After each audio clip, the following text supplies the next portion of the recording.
السلام علیکم ورحمۃ اللہ وبرکاتہ۔ وعلیکم السلام۔ ان الحمد للہ نحمدہ ونستعینہ ونستغفرہ ونؤمن بہ ونتوکل علیہ ونعوذ باللہ من شرور انفسنا ومن سیئات اعمالنا من یہدہ اللہ فلا مضل لہ ومن يضلل فلا هادي له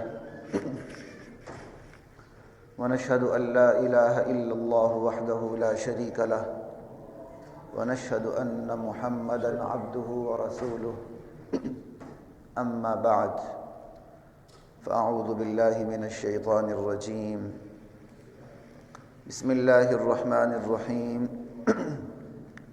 ان هذا القرآن يهدي للتي هي اقوم صدق الله مولانا العظيم۔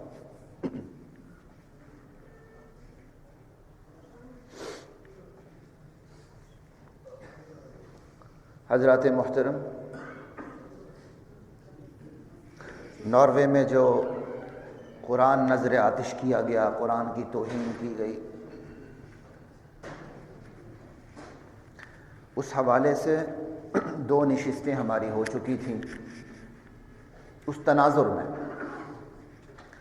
کہ قرآن کی دشمنی، قرآن سے دشمنی کی آخر کیا وجوہات ہیں، قرآن کی خوبیاں، اس کا کلام الہی ہونا ہی دراصل اس کے ساتھ دشمنی کی سب سے بڑی وجہ ہے۔ اس کی خوبیوں پہ ہم بات کر رہے تھے اور اس تناظر میں بھی بات کر رہے تھے کہ ہم خود کہاں کھڑے ہیں اس وقت۔ درمیان میں تیسری نشست پہ بات نہیں ہو سکی تھی، سورۃ المعارج کی تفسیر آ گئی، اس لیے اس سے پہلے جو دو نشستیں ہیں وہ اگر کوئی سننا چاہیں تو سوشل میڈیا پہ موجود ہیں، آپ وہاں سن سکتے ہیں۔ تو میں بات کو، چونکہ اب ویسے بھی ہم تھوڑا سا لیٹ ہو گئے ہیں اور سردی میں ہمارا مجمع عجیب سا سکڑ گیا، آج تو میں حیران ہونا، چھٹیاں، ہاں چھٹیاں، میں حیران کہ یہ مجمع کیوں سکڑ گیا، تو چھٹیاں، اچھا یہ وجہ۔ تو ہم بات کا آغاز وہیں سے کرتے ہیں جہاں سے ہم نے بات چھوڑی تھی کہ قرآن خود چونکہ حساس ہے اپنے پیروکاروں کے حوالے سے، لہٰذا وہ اپنے پیروکاروں کو بھی حساس دیکھنا چاہتا ہے۔ حساسیت پیدا کیسے ہوتی ہے؟ قرآن سے تعلق قائم کرنے سے ہوتی ہے، قائم تعلق کو محسوس کرنے سے ہوتی ہے، ذاتی احساس کو محسوس کرنے سے ہوتی ہے، لا علمی کے اعتراف سے ہوتی ہے۔ اسی پہ ہماری بات جا رہی تھی، تفصیل کے لیے آپ پہلی نشستوں کو آپ سن سکتے ہیں۔ جو حساسیت پیدا ہوتی ہے احسانات کو یاد کرتے رہنے سے بھی پیدا ہوتی ہے، احسانات کو یاد کرتے رہنے سے بھی حساسیت پیدا ہوتی ہے۔ قرآن کریم بھرا ہوا ہے خدائی احسانات سے۔ افرأیتم ما تمنون، بلا دیکھتے نہیں ہو یہ نطفہ جو تم ٹپکاتے ہو، اانتم تخلقونہ ام نحن الخالقون، اس سے تخلیق کی کاریگری تم دکھاتے ہو یا ہم دکھاتے ہیں؟ اس نطفے کے اوپر جو تخلیق کی کاریگری ہے، اللہ کہتے ہیں تم دکھاتے ہو یا ہم دکھانے والے ہیں؟ افرأیتم ما تحرثون، ارے بلا تم دیکھو تو صحیح جو بیج تم بوتے ہو، اانتم تزرعونہ ام نحن الزارعون، اس سے کھیتیاں تم اگاتے ہو یا ہم اگاتے ہیں؟ افرأیتم الماء الذی تشربون، ارے ذرا پانی کو تو دیکھو جو تم پیتے ہو، اانتم انزلتموہ من المزن ام نحن المنزلون، اسے میٹھے بادلوں سے تم نازل کرتے ہو یا نازل کرنے والے ہم ہیں؟ افرأیتم النار التی تورون، ارے اس آگ کو دیکھو جسے تم سلگاتے ہو، اانتم انشأتم شجرتہا ام نحن المنشئون، اس کے درخت کو تم نے پیدا کیا یا ہم پیدا کرنے والے ہیں؟ حساسیت جنم لیتی ہے کہ نہیں لیتی؟ اللہ اکبر۔ الم تروا کیف خلق اللہ سبع سماوات طباقا، ارے تم دیکھتے نہیں ہو کس طرح اللہ نے آسمان تہ بتہ پیدا کیا۔ وجعل القمر فیہن نورا، اور ان آسمان میں اللہ تعالیٰ نے ایک چاند، نورانی چاند بھی رکھ دیا۔ وجعل القمر فیہن نورا وجعل الشمس سراجا، اور سورج کی شکل میں ایک چمکتا چراغ بھی رکھ دیا۔ واللہ انبتکم من الارض نباتا، اللہ تعالیٰ نے تمہیں عجیب طریقے سے زمین سے اگایا ہے۔ اللہ انسان کو کہتے ہیں کہ اللہ نے تمہیں عجیب طریقے سے زمین سے اگایا ہے۔ آدم علیہ السلام مٹی سے پیدا ہوئے ہیں، ہم جو پیدا ہوتے ہیں نطفے سے، وہ بھی اجزاء ترکیبی ساری زمین سے ہیں، کھانا پینا سب کچھ۔ ثم یعیدکم فیہا، پھر دوبارہ اللہ تمہیں اسی زمین میں لوٹائے گا۔ ویخرجکم اخراجا، پھر عجیب طریقے سے دوبارہ تمہیں زمین سے نکالے گا۔ واللہ جعل لکم الارض بساطا، اللہ ہی نے تمہارے لیے زمین کو فرش بنا دیا۔ لتسلکوا منہا سبلا فجاجا، تاکہ تم اس کے کشادہ راستے پر چلو پھرو۔ لا الہ الا اللہ۔ الم تر ان الفلک تجری فی البحر بنعمت اللہ لیریکم من آیاتی، تم دیکھتے نہیں ہو یہ کشتی اللہ کے فضل سے چلتی ہے سمندر میں، سمندر کے سینے کو پھاڑتے ہوئے۔ ان فی ذلک لآیات لکل صبار شکور، اس میں نشانیاں ہیں لیکن صبر کرنے والے کے لیے، شکر گزاروں کے لیے نشانیاں، اندھوں کو نشانیاں نظر نہیں آتی۔ وَإِذَا غَشِيَهُم مَّوْجٌ كَالظُّلَلِ دَعَوُا اللَّهَ مُخْلِصِينَ لَهُ الدِّينَ، جب کشتی جا رہی ہوتی ہے، بحری جہاز سفر پہ ہوتا ہے اور پہاڑ جیسی بادلوں جیسی موجیں ہوتی ہیں اور وہ کشتی کو بحری جہاز کو گھیر لیتی ہیں، پھر وہ سب مل کے اللہ ہی کو پکارتے ہیں، چاہے کوئی مشرک ہو چاہے موحد ہو۔ فَلَمَّا نَجَّاهُمْ إِلَى الْبَرِّ فَمِنْهُمْ مُقْتَصِدٌ، اللہ کہتے ہیں جب ہم نجات دیتے ہیں تو میاں اعتدال پہ رہنے والے لوگ پھر بھی کم نہیں ہوتے ہیں۔ اللہ اکبر۔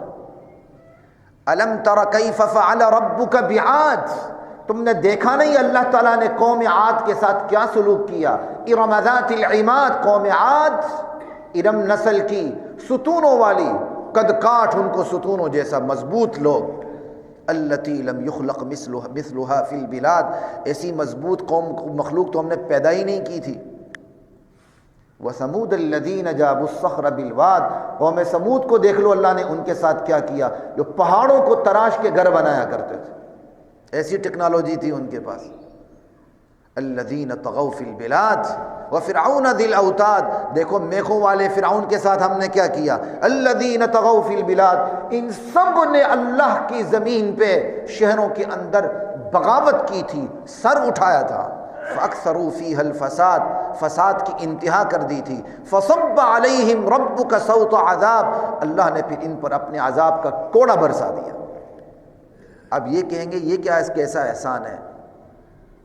دشمن کو ہلاک کرنا بھی اللہ کا بہت بڑا احسان ہوتا ہے اہل حق کے اوپر۔ الم تر کیف فعل ربک باصحاب الفیل، تم دیکھتے نہیں ہو اصحاب فیل کے ساتھ اللہ نے کیا سلوک کیا تھا۔ الم یجعل کیدہم فی تضلیل، کیا ان کی تدبیر کو، جو بیت اللہ کو گرانے آئے تھے، ابرہہ آیا تھا، کیا ان کی تدبیر کو اللہ نے بیکار نہیں کر دیا؟ وَأَرْسَلَ عَلَيْهِمْ طَيْرًا أَبَابِيلَ، اللہ تعالیٰ نے ان پر غول کے غول پرندے ابابیل بھیج دیے۔ ترمیہم بحجارۃ من سجیل، اپنی چونچ پہ وہ چھوٹی چھوٹی کنکریاں لے کے آئے ہوتے تھے، وہ کنکریاں تھی دیکھنے میں لیکن اصل میں وہ تو پورے پورے بم تھے۔ فَجَعَلَهُمْ كَعَصْفٍ مَأْكُولٍ، ایسا کر دیا جیسے جگالی کیا ہوا بس ہوتا ہے۔ لا الہ الا اللہ۔ دشمن کو راستے سے ہٹانا یہ بھی اللہ کی بہت بڑی نعمت ہے، انعام ہے۔ اسی طرح اس انعام کو دیکھیں، الحمدللہ رب العالمین الرحمن الرحیم مالک یوم الدین، یا اللہ پروردگار تو، پرورش کرنے والا تو، رحمت تیرے اوپر ختم، اور سزا جزا کے دن کا مالک تو، جو ظلم ہوا اس کا بدلہ دے گا، جو نیکی ہوئی اللہ تو اس کا بھی بدلہ دے گا۔ اب جب یہ اللہ کی صفات سامنے آتی ہیں، حساسیت ابھرتی ہے، پھر بندہ کہتا ہے یا اللہ تیری صفات ایسی ہیں تو عبادت کا حق تیرے لیے ہے، لہذا ہم تجھی کو پکارتے ہیں۔ یہاں حساسیت انتہا پہ جا رہی، ایاک نعبد و ایاک نستعین، یہ قرآن مفت میں نہیں اترا، حساسیت پیدا کرنے کے لیے اترا۔ اسی طرح ناشکری کو سامنے رکھنا، ناشکری پر نظر رکھنا اور اس سے توبہ کرنا، اس سے بھی حساسیت ابھرتی ہے۔ پورے سورہ رحمان کو پڑھیں، بندے کو اپنی ناشکری بھی سامنے آتی ہے، اللہ کے انعام بھی سامنے آتے ہیں۔ اللہ بار بار کہتے ہیں میں نے تمہیں بنایا کس سے؟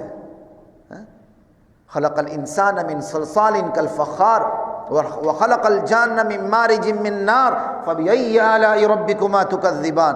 کن کن نعمتوں کو جھٹلاؤ گے؟ رب المشرقین ورب المغربین، مشرق و مغرب کو بھئی ایجاد کرنے والا کون؟ ان کا پروردگار کون؟ فبأي آلاء ربكما تكذبان مرج البحرین یلتقیان بینہما برزخ لا یبغیان۔ اللہ نے دو سمندروں کو چھوڑ دیا، مل کے تو ذرا دکھایا، پھر بھی ان کے درمیان فاصلہ رہتا ہے، تم کس کس نعمتوں کو جھٹلاؤ گے؟ یخرج منہما اللؤلؤ والمرجان، لولو مرجان بھی تو تم اس سے اٹھاتے ہو۔ فبأي آلاء ربكما تكذبان، اسی سمندر میں کشتی سمندر کے سینے کو پھاڑتے ہوئے چلتی ہے۔ وَلَهُ الْجَوَارِ الْمُنْشَآتُ فِي الْبَحْرِ كَالْأَعْلَامِ، چھوٹی چھوٹی کشتیاں بھی نہیں، او پہاڑ جیسی کشتیاں۔ فَبِأَيِّ آلَاءِ رَبِّكُمَا تُكَذِّبَانِ۔ اپنی ناشکری پر بندہ نظر رکھے، حساسیت جنم لیتی ہے۔ اللہ اکبر، آگے چلتے ہیں۔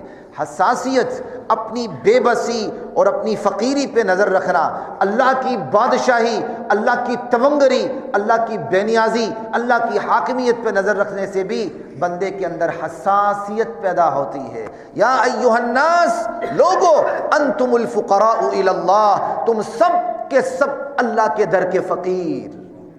تمہارے پاس ہے کیا؟ تمہارے پاس ہے کیا؟ کچھ بھی نہیں، تم سب کے سب محتاج ہو۔ واللہ هو الغنی، اللہ ہی بے نیاز ہے۔ الحمید، تم تعریف کرو نہ کرو، اللہ تمہاری تعریف کا محتاج نہیں، اپنی ذات میں آپ محمود ہے، تعریف والا ہے۔ یہ تو اللہ کی بات ہو گئی، ہماری فقیری بھی آ گئی۔ کہاں؟ والذین تدعون من دونہ ما یملکون من قطمیر، ایسے بے نیاز اللہ کو چھوڑ کے تم جن جن کو پکارتے ہو وہ کھجور کی گٹھلی کے اوپر جو چھلکا ہے وہ اس کے بھی مالک نہیں۔ ان تدعوہم لا یسمعوا دعاءکم، اگر تم ان کو پکارو اللہ کو چھوڑ کے وہ تمہاری دعاؤں کو سنتے نہیں۔ ولو سمعوا ما استجابوا لکم، بالفرض سن لیں تو تمہاری دعا پہ وہ جوابی کارروائی کر نہیں سکتے۔ لا الہ الا اللہ، کتنی فقیری ہے، اور اللہ کی بادشاہی، اللہ کا بس کتنا ہے۔ وکفا باللہ وکیلا وکفا باللہ حسیبا وکفا اللہ المؤمنین القتال، اللہ ہی وکیل، اللہ ہی حساب لینے والا، اللہ ہی مومنین کے مقابلے میں قتال کرنے والا۔ لا الہ الا اللہ، وکان اللہ علی کل شیء مقتدرا، ہر چیز پہ قادر اللہ۔ ان یمسسک اللہ بضر فلا کاشف لہ الا ہو، اگر اللہ تکلیف پہنچا دے تو اسے دور ہی نہیں کر سکتے۔ ہماری کتنی بے بسی ہے، لیکن ہمارے پاس تو بہت کچھ ہے۔ آپ نے بھی اچھے کپڑے پہنے ہوں، ہر بندے نے اچھے کپڑے پہنے ہوں، بہت کچھ ہے۔ کہ وما بکم من نعمت فمن اللہ، تمہارے پاس جو کچھ ہے وہ اللہ کا دیا ہوا ہے، تمہارا اپنا کیا ہے؟ کچھ بھی نہیں۔ اللہ زندگی میں ایک ایک کر کے چیزیں دیتے ہیں، اسی ترتیب سے یا ترتیب جو بھی ہو اللہ ایک ایک کر کے چھینتے چلے جاتے ہیں۔ اللہ بندے کو زندگی دیتے ہیں، اللہ بندے کو عقل دیتے ہیں، اللہ بندے کو علم دیتے ہیں، اللہ بندے کو طاقت دیتے ہیں، اللہ بندے کو ذہانت دیتے ہیں، اللہ بندے کو یادداشت دیتے ہیں، اللہ بندے کو اختیارات دیتے ہیں۔ ایک ایک کر کے اللہ چھینتے چلے جاتے ہیں، چھینتے چلے جاتے ہیں، یادداشت کمزور کرتے چلے جاتے ہیں، علم کمزور کرتے چلے جاتے ہیں، عقل کمزور کرتے چلے جاتے ہیں، طاقت کمزور کرتے چلے جاتے ہیں۔ او دونوں ہاتھوں میں طاقت ہوتی ہے، بندہ کچھ بھی نہیں رہتا۔ پہلوان ہوتا ہے، پھر استاد بن کے کھاڑے کے باہر داؤ پیچ سکھاتا ہے، ہاتھ پاؤں ہلا نہیں سکتا۔ بڑے اختیارات ہوتے ہیں، بڑی کرسی ہوتی ہے، آخر ریٹائرمنٹ ہو جاتی ہے، کچھ بھی نہیں بچتا، کچھ بھی نہیں اللہ ایک ایک کر کے چھینتے ہیں۔ کیوں چھینتے ہیں ایک ایک کر کے؟ بندہ موت سے پہلے سنبھل جائے، بندہ موت سے پہلے، آخر جا کے زندگی سے بھی ریٹائرمنٹ ہو جاتی ہے، زندگی سے بھی ہاتھ دھونے پڑتے ہیں۔ اللہ نے جو دیا تھا سارا چھین لیتے ہیں۔ دیا کیوں تھا پھر؟ بطور امتحان دیا تھا، بطور امانت دیا تھا۔ جو دیا بطور امانت دیا، جو دیا بطور امتحان دیا۔ امین کی مرضی امانت پہ نہیں چلتی، جس نے امانت رکھوائی یہ مرضی اس کی چلتی ہے۔ ہمارے پاس جو کچھ ہے امانت ہے، امانت میں امین کی مرضی نہیں چلتی، جس نے امانت رکھوائی اس کی مرضی چلے گی۔ ہمارے پاس تو کچھ بھی نہیں، ہم تو اپنی مرضی سے آئے نہیں، لائی قضا آئے، لے چلی چلے، اپنی خوشی آئے نہ اپنی خوشی چلے۔ ہم تو اپنی مرضی سے آئے نہیں، ہم پیدا ہوئے بے بس تھے، ہم جا رہے ہیں تو بے بس ہوتے ہیں۔ ان دو بے بسیوں کے درمیان جو ملتا ہے وہ بطور امانت ملتا ہے، بطور امتحان ملتا ہے۔ بندہ آتا ہے تو کتنا بے بس ہوتا ہے، جاتا ہے تو کتنا بے بس ہوتا ہے۔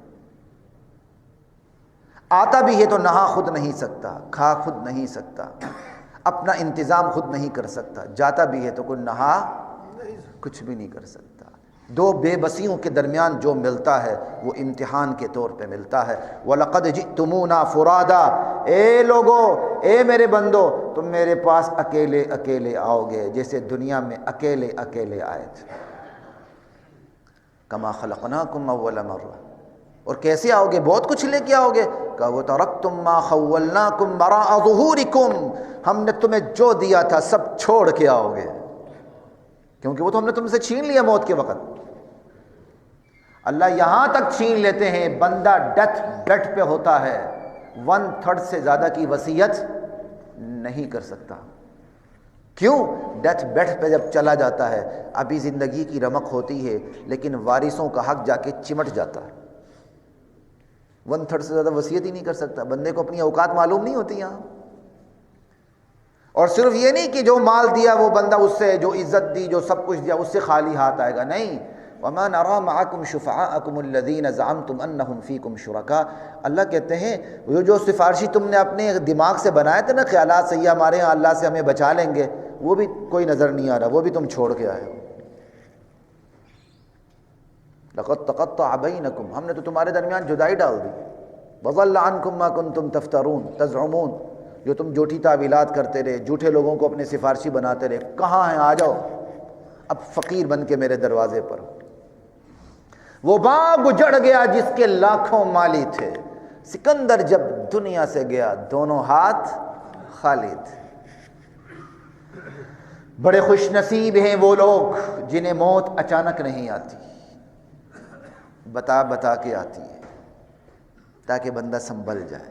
بڑے خوش نصیب ہیں وہ لوگ جو اس الارم پہ جو وارننگ پہ انہیں وارننگ مل جاتی ہے، وہ متنبہ ہو جاتے ہیں، مرنے سے پہلے اپنے تمام معاملات کو سمیٹ لیتے ہیں، تب جا کے موت آتی ہے۔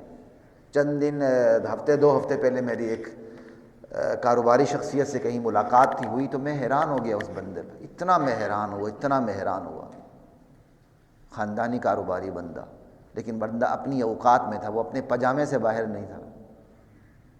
نو دولت یہ تو فیرون پجامے سے باہر نکل جاتے ہیں نا بہت سے۔ اس کی باتوں سے میں نے بڑا سبق لیا، اللہ سبق لینے کی توفیق۔ حالانکہ اس کی اتنی عمر بھی نہیں تھی، کوئی 60 کے پیٹے میں تھا، لیکن اس نے مجھے کہا میرے پاس وقت نہیں ہے، میں اپنے معاملات سنبھالنا چاہتا ہوں، لپیٹنا چاہتا ہوں، میرے پاس وقت نہیں ہے۔ اللہ نے مجھے صحت دی، دولت دی، سب کچھ دیا، بس میں سب کچھ یہ سارے معاملات لپیٹنا چاہتا ہوں، بس اپنے آخرت کی تیاری کروں۔ وہ زبان سے نہیں کہہ رہا تھا، کچھ آف دی ریکارڈ باتیں وہ لپیٹ رہا ہے، وہ سنبھال رہا ہے، وہ اپنے لیے آخرت کا ذخیرہ چھوڑ کے جا رہا ہے۔ لا الہ الا اللہ، حیرانی ہوئی مجھے۔ خوش قسمت ہیں وہ لوگ جو اپنے معاملات کو سنبھال لیتے ہیں، جانے سے پہلے لپیٹ لیتے ہیں۔ یہ ریٹائرمنٹ کی زندگی نا بڑا گولڈن ٹائم ہے، اور میں نے ہائی کورٹ میں دیکھا ہے معذرت کے ساتھ جو ریٹائر ہو رہا ہوتا ہے ایکسٹینشن کے پیچھے پڑ جاتا ہے، ایکسٹینشن نہیں ملتی اداس ہو جاتا ہے۔ خدا کا شکر کریں اللہ تعالیٰ نے آپ کو ریٹائرمنٹ تک کی زندگی عطا کر دی۔ اب یہ جو زندگی فارغ آرام سے بیٹھ کے کھل کے کھاؤ، ننگے نہ ہو تو نہیں کہوں گا، سٹیج ہے، آرام سے بیٹھ کے جو آ رہی ریٹائرمنٹ اس پہ گزارا کر لو، اللہ اللہ کرو۔ کتنا کھلا وقت اللہ تعالیٰ نے دے دیا، اس پہ بھی پریشان ہوتے ہیں 2-3 سال کی ایک اور ایکسٹینشن مل جائے، ایک اور ایکسٹینشن مل جائے، نہ بھی ملے تو دفتروں میں آ کے چائے پیتے رہتے ہیں، پرانی یادیں تازہ کرتے رہے۔ ارے اللہ تعالیٰ نے آپ کو گولڈن ٹائم دیا ہے، ریٹائرمنٹ کی بات کا ٹائم بڑا گولڈن ٹائم ہے۔ جو خرمستیاں کی اس پر اللہ سے معافی مانگو، اللہ اللہ کرو، آرام سے گھر بیٹھے رہو، گھر میں بیوی بیٹھنے نہ دے یا کوئی اور بیٹھنے نہ دے، کیونکہ آج کل گھر میں بیوی بیٹھنے بھی نہیں دیتی۔ اللہ کا گھر آباد ہے، آ جاؤ مسجد میں، تسبیح پکڑ لو، مصلی بچھاؤ، رات 3 بجے اٹھو، نماز پڑھو، واک کرو، واپس آ کے آرام سے دوبارہ سو جاؤ، ظہر کی تیاری کرو۔ کتنا کمال کا کام ہے۔ اور ویسے ہی میں آپ کو بتاؤں، عوام الناس کا کام یہی ہے، عبادات کرنا، روزی کما کے، کھا کھلا کے، سو کے، آرام کر کے پھر عبادت کے لیے کھڑے ہونا۔ یہ جو ہر بندہ سیاست میں گھس گیا ہے نا، یہ اسلام کا مزاج نہیں ہے۔ ایک بندے کو الف بے کا پتہ نہیں ہے، اس کا کیا کام ہے سیاست کے اندر؟ سیاست تو ایک بہت بڑی ذمہ داری ہے۔ میرے ایک عزیز جہاں بیٹھے ہوئے ہیں، باہر کے ہیں، وہ مجھے کہہ رہے تھے، رات کو بھی ہم کسی فنکشن میں بیٹھے ہوئے تھے، تو میں نے کہا یار آپ کی جو آبزرویشن ہے نا، جو آپ کا تجزیہ ہے، انالیسز ہے، وہ بڑی اسٹرانگ ہے۔ اس پر انہوں نے پاکستانیوں کے بارے میں کہا کہ میں نے یہاں ایک بات دیکھی ہے، کہتے ہیں یہاں جب بیٹھو تو جس مجلس میں بیٹھو سیاست پہ بات ہوتی ہے، جس مجلس میں بیٹھو سیاست پہ بات ہوتی ہے۔ کیا کام ہے عوام کا سیاست پہ کام کرنے کا؟ یہ تو اہل رائے کا کام ہے، وہ جانے، ان کا کام جانے۔ عوام آرام سے عبادت کرے اور کمانے کی بھی عبادت کرے، کھائے کھلائے سو جائے اٹھے عبادت کرے۔ کتنا مزے کا کام ہے۔ اب وہ مزے کا کام نہیں ہو سکا تو گولڈن ٹائم آ گیا، اس میں مزے کر لیں بھائی۔ وہ گولڈن ٹائم آتا ہے تو یہ الٹے پریشان ہو جاتے ہیں کہ کیوں ہمیں ریٹائرمنٹ ملی۔ خدا کا خوف کریں یار۔ خوش نصیب ہیں وہ لوگ جن پہ موت اچانک نہیں آتی، بتا بتا کے آتی، اور اس سے پہلے وہ اپنے معاملات کو سنبھال لیتے ہیں۔ لا الہ الا اللہ واللہ اکبر۔ تو بات ہماری ہو رہی تھی حضرات محترم حساسیت پہ۔ حساسیت اچانک حادثات سے بھی جنم لیتی ہے، اچانک حادثات سے بھی حساسیت جنم لیتی ہے۔ جیسے ناروے میں آپ نے دیکھ لیا، قرآن کو نظر آتش کیا جا رہا تھا، ایک عام میرے جیسا بندہ بے عمل سا، خیر میں بے عمل ہوں، وہ تو بے عمل نہیں ہوگا، بڑا انسان ہوگا، میں نے غلطی سے کہہ دیا، اٹھا اس نے نامعلوم حملہ کر دیا۔ اس کی ایک لات ہزاروں توپوں سے خدا کی قسم افضل ہے، ہزاروں اسلحوں سے اس کی ایک لات افضل ہے۔ کیا کریں ہم ان توپوں سے، بختر بند گاڑیوں سے، ان میزائلوں سے جو رسول اللہ کی عظمت کا اور قرآن کی عظمت کا دفاع نہ کر سکے۔ قاری صاحب مجھے پانی رکھ دیں، پانی کی ضرورت ہے۔ لا الہ الا اللہ اللہ اکبر۔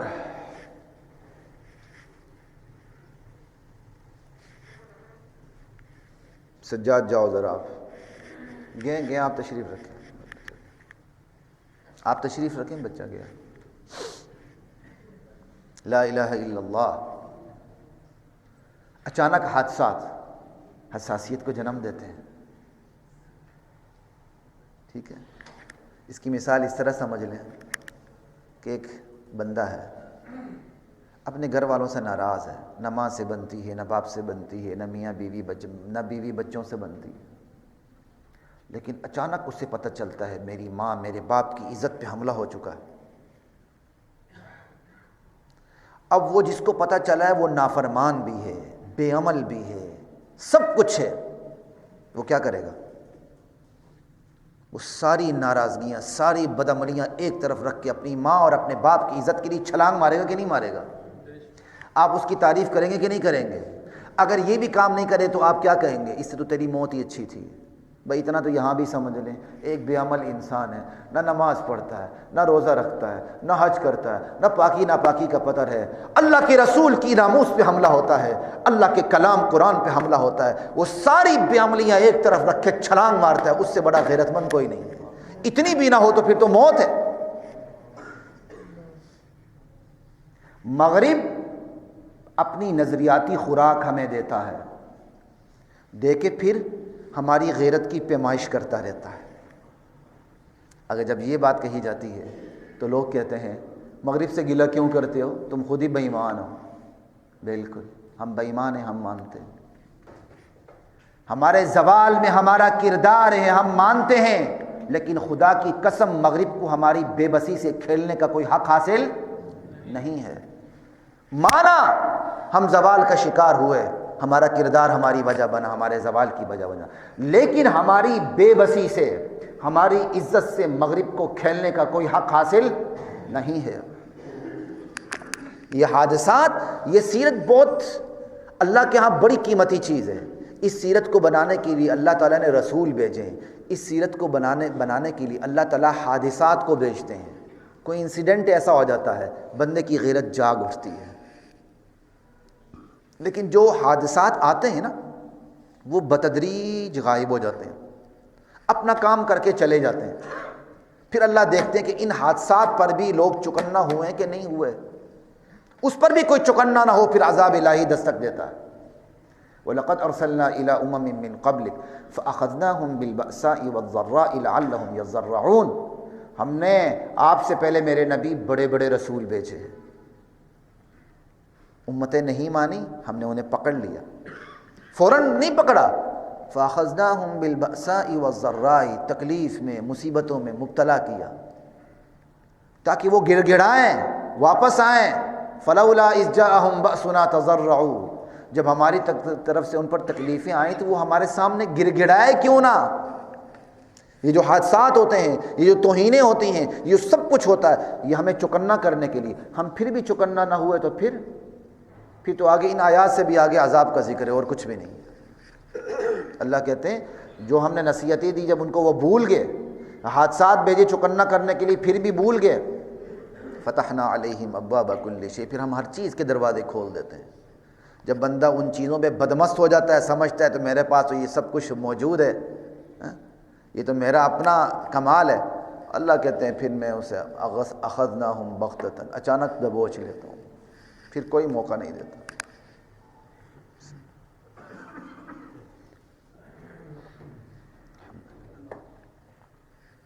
حضرات محترم، حساسیت بہت بڑی اللہ کی نعمت ہے۔ جب حساسیت اپنی شدت پہ پہنچتی ہے تو وہ نظریہ بن جاتی ہے، نظریہ پھر مقصد زندگی بن جاتا ہے، مقصد زندگی پھر عمل بن جاتا ہے، عمل پھر عادت بن جاتی ہے، عادت کے اندر نظم و ضبط آ جائے وہ سیرت بن جاتی ہے، ٹھیک ہے، اور سیرت ہی عروج و زوال کا پیمانہ ہے۔ تو یہ حساسیت کے پس منظر میں کیا ہے؟ قرآن سے تعلق قائم کو محسوس کرنا، ذاتی احساس کو محسوس کرنا، لا علمی کا اعتراف کرنا، اپنی جہالت کا اعتراف کرنا، اللہ کے احسانات کو یاد کرنا، اپنی ناشکری پہ نظر رکھنا، اپنی بے بسی اور اس کی حاکمیت پہ نظر رکھنا۔ اچانک حادثات بھی حساسیت پیدا کرتے ہیں، ٹھیک، کیسے پیدا کرتے ہیں؟ کیونکہ یہ ساری چیزیں مل کے یقین پیدا کرتی ہیں۔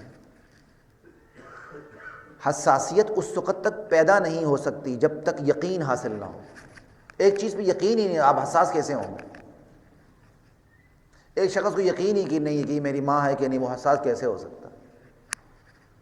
حساسیت پیدا ہی نہیں ہوتی جب تک یقین نہ ہو، اور یقین جنم نہیں لیتا جب تک علم نہ ہو۔ علم کس چیز کا؟ ہمیں بھیجا کس نے؟ ہمیں کس نے بھیجا؟ کہاں بھیجا؟ کیوں بھیجا؟ واپسی کب ہوگی؟ کہاں ہوگی؟ کیسے ہوگی؟ یہ ہے حقیقت کا علم۔ اور ان حقائق میں سب سے بڑا علم ہمیں بھیجا کس نے، سب سے بڑی جو حقیقت ہے وہ اللہ کی ہے۔ جب یہ علم ملتا ہے تو یقین ملتا ہے، یقین ملتا ہے، حساسیت جنم لیتی ہے۔ حساسیت یقین کی محتاج، یقین کس کا محتاج؟ علم کا محتاج۔ علم خود سے نہیں ملتا، علم مجاہدے کا محتاج ہے۔ مجاہدہ، کھانا پینا چھوڑنے کا نام مشاہدہ نہیں، مجاہدہ۔ غلط افکار کو دفنانے کا نام مجاہدہ ہے، اچھے افکار کی آبیاری کا نام مجاہدہ ہے۔ تگ و دو، جد و جہد۔ اور مجاہدہ بھی ویسے جنم نہیں لیتا جب تک نیت نہ ہو، مجاہدہ نہیں ہوتا، اور جیسی نیت ویسا مجاہدہ ہوتا ہے۔ غلط نیت، مجاہدہ بھی غلط، نیت اچھی، مجاہدہ بھی۔ بخاری کی پہلی حدیث ہے، انما الاعمال بالنیات وانما لامرئ ما نوى، اعمال کا دار و مدار نیتوں پر ہے، بندہ جیسی نیت کرے وہی اس کے لیے۔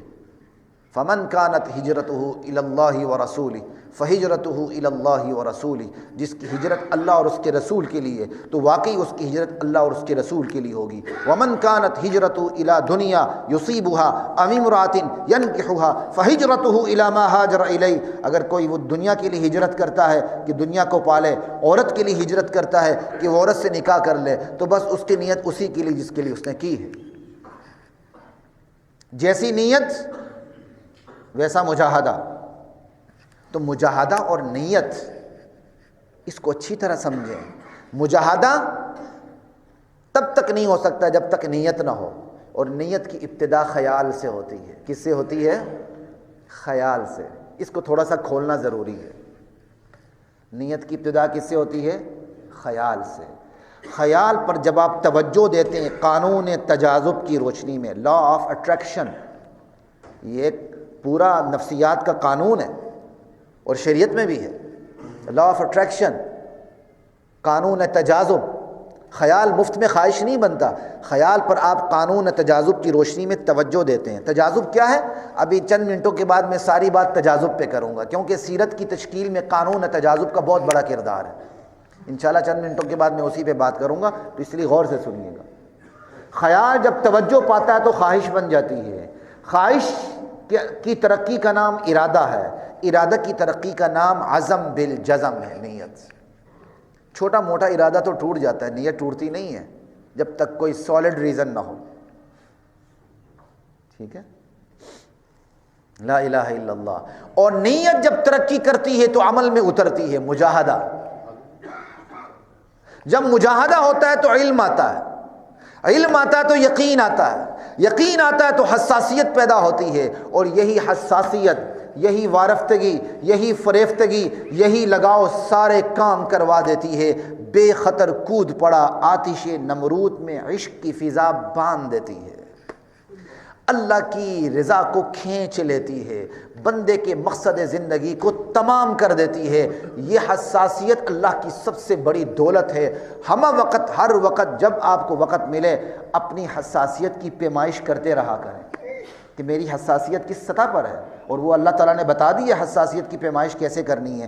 قل ان کان آباؤکم وابناؤکم واخوانکم وازواجکم وعشیرتکم واموال اقترفتموها وتجارۃ تخشون کسادها ومساکن ترضونها احب الیکم من اللہ ورسولہ وجہاد فی سبیلہ فتربصوا حتی یأتی اللہ بامرہ۔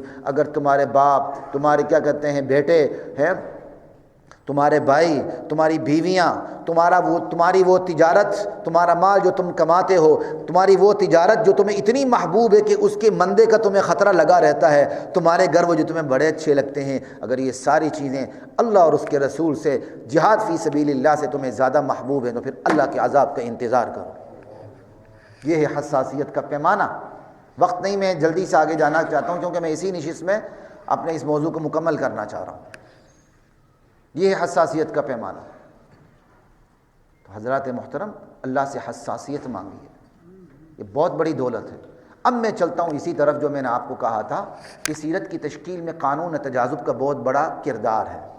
خیال پر قانون تجاذب کی روشنی میں توجہ دیں تو خیال ترقی کرتے ہوئے خواہش بن جاتا ہے۔ اب اس کو ذرا غور سے سنیے۔ لا الہ الا اللہ واللہ اکبر۔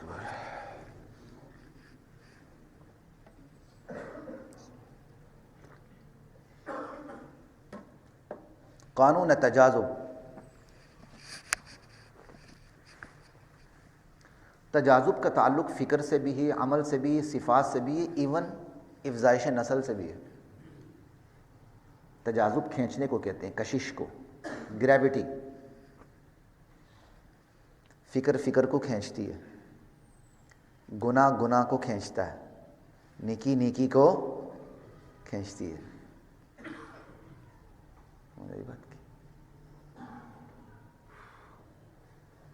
تجاذب کا، قانون تجاذب کا تعلق آپ کے عمل سے بھی ہے۔ ایک نماز کو پڑھنا دوسرے نماز پڑھنے کو آسان کر دیتا ہے کہ نہیں؟ ایک نماز کو چھوڑنا دوسری نماز چھوڑنے کو آسان کر دیتا ہے کہ نہیں؟ یہی کشش تو ہے۔ چھوٹا گناہ بڑے گناہ پہ پہنچاتا ہے کہ نہیں؟ یہی تو کشش ہے۔ شرابی شرابی کے پاس جاتا ہے کہ نہیں؟ نمازی نمازی کے پاس جاتا ہے کہ نہیں؟ وکیل وکیل کے پاس جاتا ہے کہ نہیں؟ یہ ساری کشیشیں، یہ تجاذب ہے۔ تجاذب کا تعلق فکر سے بھی عمل سے بھی ہے۔ آپ وکیل ہیں، آپ ڈاکٹر ہیں، آپ چوکیدار ہیں، آپ جب سب سے پہلے اپنے عمل میں اترتے ہیں، سب سے پہلے انیشیل لیول پہ، وہ آپ کا اپنا کام آپ کو نامانوس نظر آتا ہے۔ آپ کا پہلا دن ہے پریکٹس کا، ڈاکٹری کا، وکالت کا، چوکیداری کا، آپ کو وہ چیز نامانوس نظر آتی ہے، لیکن وہ نامانوسیت آہستہ آہستہ کیا ہوتی ہے؟ مانوسیت میں بدلتی ہے، پھر مانوسیت آہستہ آہستہ کس میں بدلتی ہے؟ مہارت میں بدلتی ہے۔ یہ کشش ہے۔ آپ وکیل ہیں، آپ کو وکیلوں کی حمایت حاصل ہوتی ہے۔ آپ ڈاکٹر ہیں، آپ کو ڈاکٹرز کی حمایت حاصل ہوتی ہے۔ آپ چوکیدار ہیں، حکومتی چوکیداروں کی ہے بھائی، کیونکہ جو نظم و ضبط چوکیداروں میں ہے وہ کسی میں ہے، جو طاقت چوکیدار کے پاس ہے وہ کسی کے پاس نہیں ہے۔ یہ تجاذب تو ہے۔ اسی طرح تجاذب کا تعلق صفات سے بھی ہے۔ جسے جھوٹ بولنے کی عادت ہے، اس کی یہ عادت جھوٹ کو کھینچتی رہتی ہے۔ کہتے ہیں نا، ایک جھوٹ بولنے کے لیے، ایک جھوٹ کے لیے 100 جھوٹ بولنے پڑتے ہیں، وہ ایک جھوٹ 99 جھوٹ کو کھینچتا ہے۔ مدعی صاحب جھوٹے ہیں تو اس کا جھوٹا دعویٰ جھوٹے دلیل کو کھینچتا کہ نہیں کھینچتا؟ مدعی صاحب سچے ہیں، اس کی سچی دلیل، سچا دعویٰ سچی دلیلوں کو کھینچتا ہے کہ نہیں کھینچتا؟ پھر سچائیوں میں ربط پیدا ہو جاتا ہے۔ اسی طرح تجاذب کا تعلق افزائش نسل سے بھی ہے۔ آپ ایک بیج بوتے ہیں، وہ ایک بیج سینکڑوں بیجوں کو کھینچ کے لے آتا ہے۔ فکر کو کھینچتی یہ نظر نہیں آتا، لیکن سجائی دیتا ہے۔ بیج کو کھینچتا ہے، یہ نظر بھی آتا ہے، یہ نظر بھی آتا ہے۔ یہ ہے قانون تجاذب۔ اب خیال کو بھی دیکھ لیں، خیال بد بھی ہوتا ہے، خیال نیک بھی ہوتا ہے، خیال خیر بھی ہوتا ہے، خیال شر بھی ہوتا ہے۔ آپ کو صحت مندی کا خیال ہے، بیماری دور رہتی ہے۔ صحت مند ہوتے ہوئے آپ کی بیماری کا خیال ہے، بیماری چمٹ جاتی ہے۔ خیال اندرون سے بھی آتا ہے، آٹو سجیسشن، آپ کے خود بخود خیالات آتے رہتے ہیں۔ یہ نفسیات کا کی اصطلاح آٹو سجیسشن۔ خیالات بیرون سے بھی آتے ہیں، ہیٹرو سجیسشن۔ اگر آپ کے اندر سے مسلسل اچھے خیالات کی بارش ہو رہی ہے تو قابل شکر بات ہے۔ اگر میرے اور آپ کے اندر سے مسلسل برے خیالات کی بھرمار ہو رہی ہے تو قابل فکر ہے، یہ فکر والی بات ہے۔ اگر آپ کے باہر سے مسلسل اچھے خیالات کی بارش ہو رہی تو اس کا مطلب آپ کی صحبت اچھی ہے، اور اگر آپ کے باہر سے مسلسل برے خیالات کی آمد ہو رہی ہے، ہیٹرو سجیشن، اس کا مطلب آپ کی صحبت بری ہے۔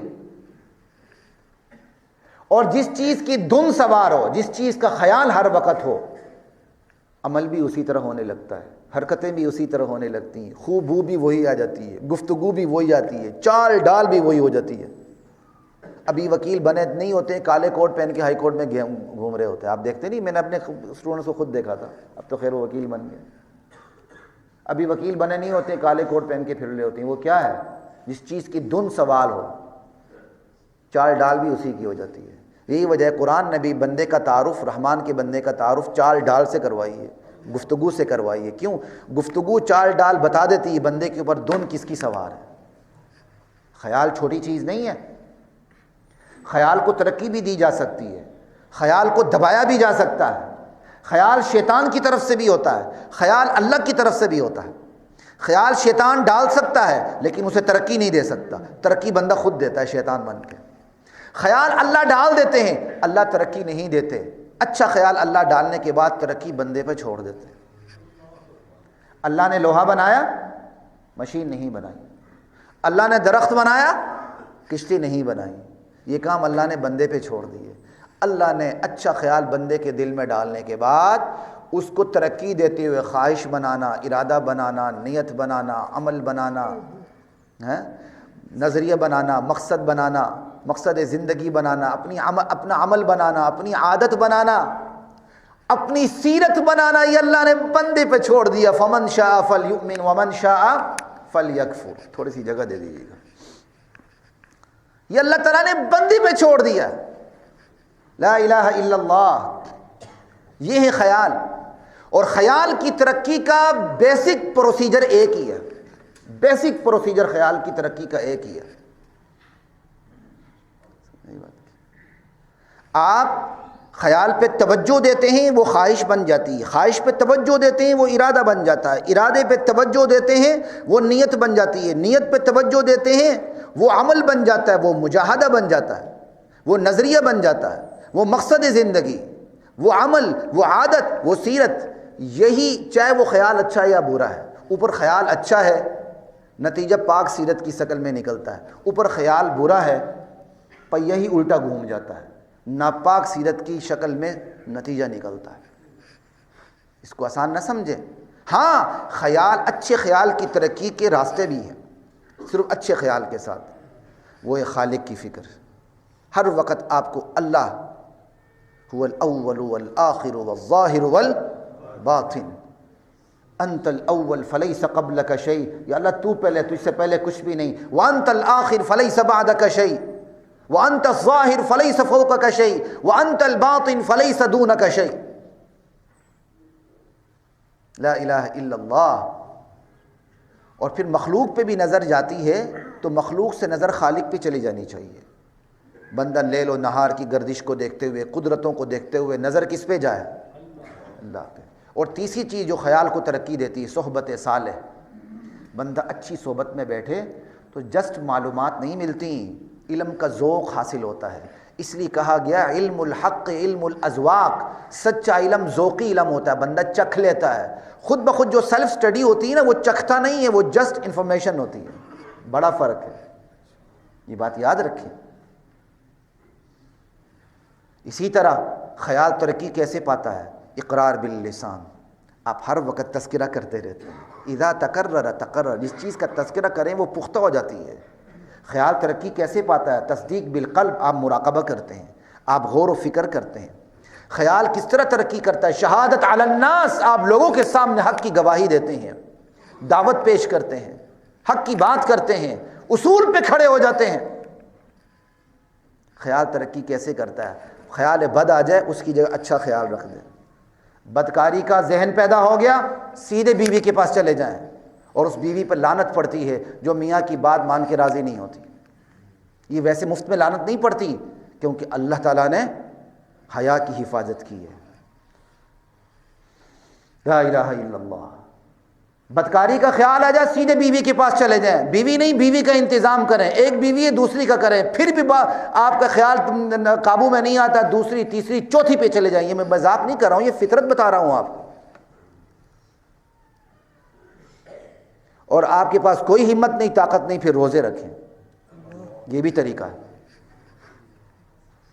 حضرات محترم، قانون تجاذب سیرت کی تشکیل میں بنیادی کردار ادا کرتا ہے. Law of attraction. جن طبیعتوں میں ہم آہنگی ہوتی ہے نا وہ ایک دوسرے پر مائل ہو جاتی ہیں. ٹھیک ہے، اللہ تعالیٰ نے ان میں ایک کشش رکھی ہوتی ہے. قانون کی صداقت مسلم ہے. اس لیے کہتے ہیں سیرت کا اندازہ صحبت سے. A man is known by the company he keeps. سیرت کا اندازہ صحبت سے. اب آپ کے ذہن میں ایک خیال آتا ہے. یہ میں ساری باتیں سیرت کی تشکیل کے حوالے سے کر رہا ہوں، اور 3-4 منٹ آج خلاف معمول معذرت کے ساتھ زیادہ لوں گا کیونکہ میں اس موضوع کو ختم کرنا چاہ رہا ہوں. سیرت کی تشکیل کے حوالے سے بات کر رہا ہوں. آپ کے ذہن میں ایک خیال وارد ہوتا ہے. اب آپ اس کو روکے رکھیے، آپ اس کو روک کے رکھیے، اس پر توجہ مرکوز کر دیں، اس پر اپنے تخیل کی تعمیری قوتوں کو فوکس کر دیں. کیا ہوگا؟ خیالات کی بارش شروع ہو جائے گی. اس جیسے خیالات آنے شروع ہو جائیں گے، آمد شروع ہو جائے گی. آپ کا ذہن خیالات سے بھرپور ہو جائے گا. ہر بندہ اس پروسیس سے گزرتا ہے. ہر بندے کا ذہن اس پروسیس سے گزرتا ہے، لیکن شعور کسی کسی کو ہوتا ہے. جن لوگوں کو اس قانون کا شعور ہے اور اپنی تربیت کی فکر بھی ہے، وہ اس قانون کو درست طریقے سے استعمال کرتے ہوئے اپنی فکری قوتوں میں اضافہ کرتے ہیں اور دنیا سے اپنی طاقت کا لوہا منواتے ہیں، اپنی فکر کا لوہا منواتے ہیں۔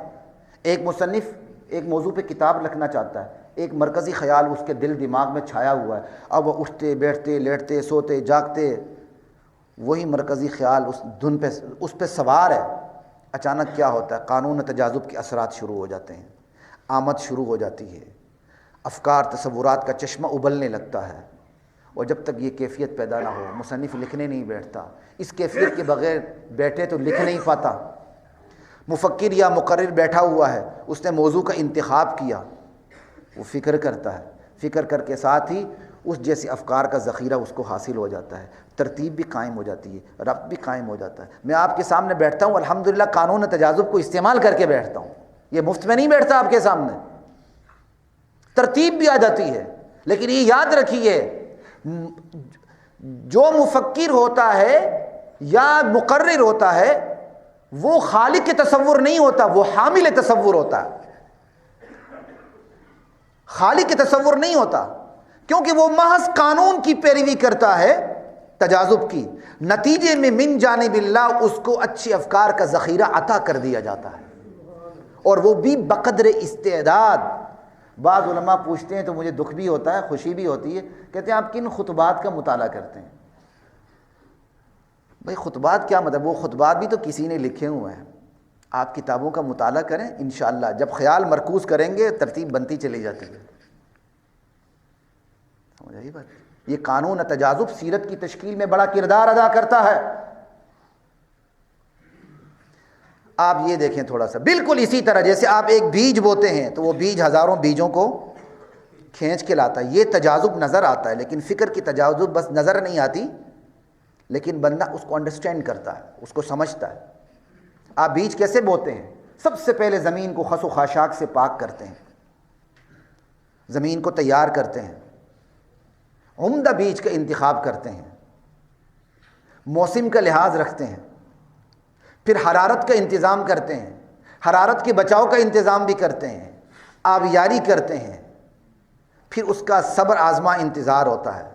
اس انتظار کے دوران جڑی بوٹیاں سر اٹھاتی رہتی ہیں، آپ اس کو کلا کما کرتے رہتے ہیں، پھر بیج سے اندر سے زندگی نمودار ہوتی ہے، اب آپ اس کی حفاظت کرنے لگ جاتے ہیں۔ بالکل یہی پروسیس، جو زندگی اللہ نے بیج کے بیچ میں رکھی ہے وہی زندگی اللہ نے میرے اور آپ کے بیچ میں رکھی ہے۔ اگر آپ نے اپنی سیرت کی تعمیل کرنی ہے، سب سے پہلے اندر کے خس و خاشاک کو پاک کرنا ہوگا، دل کی زمین کو خس و خاشاک سے پاک کر لیں، اس کو اچھی طرح اس کو زمین کو تیار کر لیں اللہ پہ توجہ رکھ کے، پھر عمدہ بیجوں کا انتخاب کریں، عمدہ افکار کا انتخاب کریں، عمدہ بیجوں کا انتخاب کریں۔ کر لیا؟ اس کے لیے پھر مناسب ماحول، دینی ماحول میں جا کے بیٹھیں، مناسب موسم میں جا کے بیٹھیں، ٹھیک؟ اس کے بعد کیا ہوتا ہے؟ صبر آزما انتظار ہوتا ہے، جڑی بوٹیاں سر اٹھاتی رہیں گی، منفی خیالات آتے رہیں گے، آپ ان کا کلا کما کرتے رہیں، بالآخر صبر آزما انتظار کے بعد کیا ہوتا ہے؟ کیونکہ جو آپ فکر کا بیج بوتے ہیں وہ فکر مقصد زندگی بنتے ہوئے، عمل بنتے ہوئے، عادت بنتے ہوئے، سیرت بنتے ہوئے ٹائم لیتی ہے، لیکن اگر آپ نے یہ سارے کام طریقے کے مطابق کیے ہیں تو آپ مایوس نہیں ہوں گے۔ آپ نے اندر فکر کا بیج بویا، منفی خیالات کی آپ نے کلا کما کیا، مناسب اسلامی ماحول میں بیٹھے، پھر اندر سے زندگی جنم لے گی، روحانی زندگی۔ اب آپ نے اس کی حفاظت کرنی ہے، یہ ہے پروسیس۔ اور یہی پروسیس آپ صرف روحانیت میں نہیں، بیماری میں، ڈپریشن میں استعمال کریں۔ آپ بیمار ہوتے ہیں، سب سے پہلے وہم آتا ہے، شک آتا ہے، گمان آتا ہے، آپ کو یقین ہو جاتا ہے۔ آپ بیمار ہو نہ ہو، آپ کہتے ہیں میں بیمار ہوں۔ آپ بیمار ہیں تو اب بیماری کی جگہ مناسب خیال کو لے آئیں۔ مناسب خیال کیا ہے؟ کہ اب تک آپ کو اللہ تعالیٰ نے 30-40 سال، 50-60 سال صحت دی، اس کے شکر ادا کیا؟ شکر ادا کریں، نہ شکری پہ توبہ کریں۔ اگر واقعی بیمار ہے، مناسب علاج کرنے کے بعد جو آپ کے اختیار میں نہیں، اللہ پہ چھوڑ دیں، پھر دیکھیں دل مضبوط ہوتا ہے کہ نہیں، ڈپریشن بیماریاں ادھر ہوتی ہیں کہ نہیں۔ اسی طرح آپ کے ذہن میں بدکاری کا خیال آتا ہے، اس کا علاج کیا ہے؟ بدکاری کے جو مناسب جو پازیٹیو تھنکنگ ہے اس کو لے کر آ جائیں، اور یہ حدیث میں موجود ہے۔ ایک بندہ آیا اللہ کے نبی کے پاس، مجمع بیٹھا ہوا، یا رسول اللہ مجھے زنا کی اجازت دیجیے۔ لوگوں نے اسے ڈانٹنا چاہا، اللہ کے نبی نے کہا نہ، اس کو میرے پاس آنے دو۔ حدیث لمبی، اختصار کے ساتھ بتا رہا ہوں۔ آپ نے ایک ایک کر کے اس کے سامنے اس کے رشتے رکھے، کیا یہ کام تم اپنی ماں کے ساتھ، بہن کے ساتھ، بیٹی کے ساتھ، خالہ کے ساتھ، پھوپھی کے ساتھ پسند کرو گے؟ کہا نہیں یا رسول اللہ، میں آپ پہ قربان جاؤں۔ کہا کوئی اپنے ماں، بہن، بیٹی، پھوپھی، خالہ کے ساتھ یہ کام کیسے برداشت کرے؟ پھر آپ نے اس پر ہاتھ رکھا، آپ نے فرمایا اللہم طہر قلبہ، اللہم اغفر ذنبہ، یا اللہ اس کے گناہ کو معاف کر دے، وطہر قلبہ، یا اللہ اس کے دل کو پاک کر دے، وحصن فرجہ، یا اللہ اس کی شرمگاہ کو پاک کر دے۔ اس کے بعد اس کی ادھر توجہ ہی نہیں جاتی تھی۔ یہ علاج ہے، خود سے علاج نہیں کرنا جھڑ کے دے کے، نہ آسمانی طریقے سے علاج کرنا ہے۔ جب آپ آسمانی طریقے سے علاج کریں گے پھر سامنے ہے۔ اور آخری بات 1-2 منٹ کی آپ کے سامنے یہ رکھتا ہوں، ناخوشگوار حالات کو خوشگوار حالات کی طرف لانا، یہ بھی قانون تجاذب کی روشنی میں ہے، اور یہ اللہ نے اپنے نبی کو سکھایا ہے۔ غم ہے، ظلم ہے، زیادتی ہے، آپ اس کے مقابلے میں اللہ کے احسانات کو یاد کریں۔ لوگوں نے آپ کے ساتھ زیادتیاں کی ہیں، لیکن یہ دیکھیں اللہ نے آپ کے اوپر کتنی نعمتیں، کتنی الفتیں، کتنی سخاوتیں، کتنی برکتیں، کتنی سعادتیں آپ پر نچھاور کی ہیں۔ اس سے کیا ہو جائے گا؟ اس غم کو سہنا آسان ہو جائے گا، نظر انداز کرنا آسان ہو جائے گا، معاف کرنا آسان ہو جائے گا۔ اور یہ اللہ تعالیٰ نے اپنے نبی کو سکھایا ہے۔ جب لوگوں نے تنگ کیا تو آپ کو اللہ تعالیٰ نے فرمایا انا ارسلناک یا ایھا النبی انا ارسلناک شاہدا ومبشرا ونذیرا وداعیا الی اللہ باذنہ وسراجا منیرا۔ میرے نبی اللہ تعالیٰ نے تو آپ کو شاہد بنایا، حق بات کھول کے بیان کرنے والا بنایا، بشیر و نذیر بنایا، سراجا منیر بنایا، ودع اذاہم، ان کی تکلیفوں کو ایک طرف رکھ دیں۔ اللہ کی نعمتوں کا خیال کریں۔ لیکن آخری بات یہ توجہ دینا، پازیٹیو تھنکنگ پر فوکس مرکوز کرنا اور نیگیٹو تھنکنگ کو ایک سائڈ پہ رکھتے ہوئے مشق کرنا، یہ شروع میں آسان نہیں ہوتا، تو مایوس نہیں ہونا۔ جب بھی گناہ کا خیال ہے اس کی مناسبت سے نیکی کا خیال رکھ کے آپ اس پر توجہ مرکوز کریں، دریچے کھلتے چلے جائیں گے۔ وآخر دعوانا الحمدللہ۔